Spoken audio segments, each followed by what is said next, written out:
So let's create a radio button in HTML, which is a group and has a check option by default. So as you can see here, if I click on this yes, and if I refresh, it just jumps to no, back to its original state. To get the HTML button by default checked, what we first need to have is, of course, a form where we have these radio buttons in here. And this is just a default template, as you can see here, nothing's fancy. So then what I'm going to do is I'm going to put in the label here. And within this nested label, I'm going to create an input, and this input will have the type of radio, indicating that this is a radio button.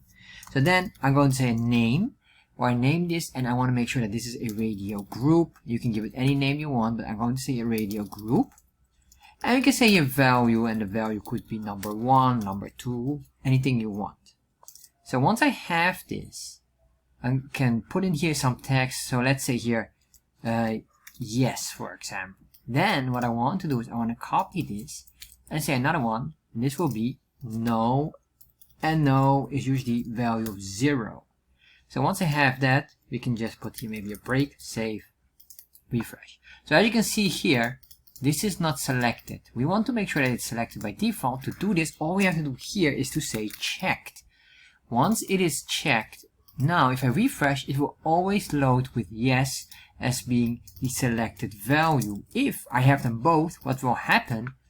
No will become the selected value, and the reason for that is because there's only one selection allowed.